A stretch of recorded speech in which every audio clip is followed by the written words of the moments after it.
నేను శైలజ నేను లోకల్ అంటూ తెలుగు తెరపైకి దూసుకొచ్చిన మలయాళ ముద్దుగుమ్మ కీర్తి సురేష్ మహానటి సినిమాతో తెలుగువారి హృదయాల్లో స్థిర స్థానం సంపాదించుకుంది.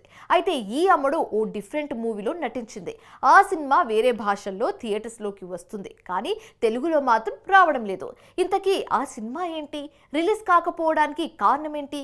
మహానటి సినిమాలో అలనాటి నటి సావిత్రి పాత్రలో అద్భుతంగా నటించి మెప్పించింది.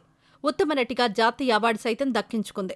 అయితే సూపర్ స్టార్ మహేష్ బాబుకు జంటగా సర్కార్ వారి పాట సినిమాలో నటించిన ఈ బ్యూటీ ఆ తర్వాత స్పీడ్ తగ్గించేసింది. Lady oriented movies good luck Sakhi, Miss India తదితర చిత్రాలు ఫ్లాప్ అయ్యాయి. ఇక లేడీ ఓరియంటెడ్ మూవీస్ చేయకూడదని ఫిక్స్ అయినప్పటికీ కేజీఎఫ్ నిర్మాణ సంస్థ హోంబలే ఫిల్మ్స్ నుంచి ఆఫర్ రావడంతో కాదనలేకపోయిందట.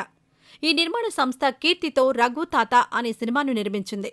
ఈ సినిమా ఆగస్టు 15న రిలీజ్ కానుంది. తెలుగులో ఆగస్టు 15న Raviteja mister Bachchan, Ram double ismart, Vikram Thangalaan release అవుతున్నాయి. ఈ సినిమాలకే స్క్రీన్లు దొరకడం కష్టం అనుకుంటే హిందీ చిత్రాలు స్త్రీ 2, వేద కూడా విడుదలవుతూ ఉండడంతో మరింత కష్టంగా మారింది. ఇలాంటి టైంలో కీర్తి సురేష్ రఘు తాత సినిమాను తెలుగులో రిలీజ్ చేయడం రిస్కీ అవుతుంది. అందుకని తెలుగులో ఈ మూవీని రిలీజ్ చేయడం లేదట. ఒరిజినల్ వెర్షన్ రిలీజ్ అయితే 2 వారాల గ్యాప్ తర్వాత తెలుగులో రిలీజ్ చేస్తారేమో. మరి రఘు తాత ఏమవుతుందో చూడాలి.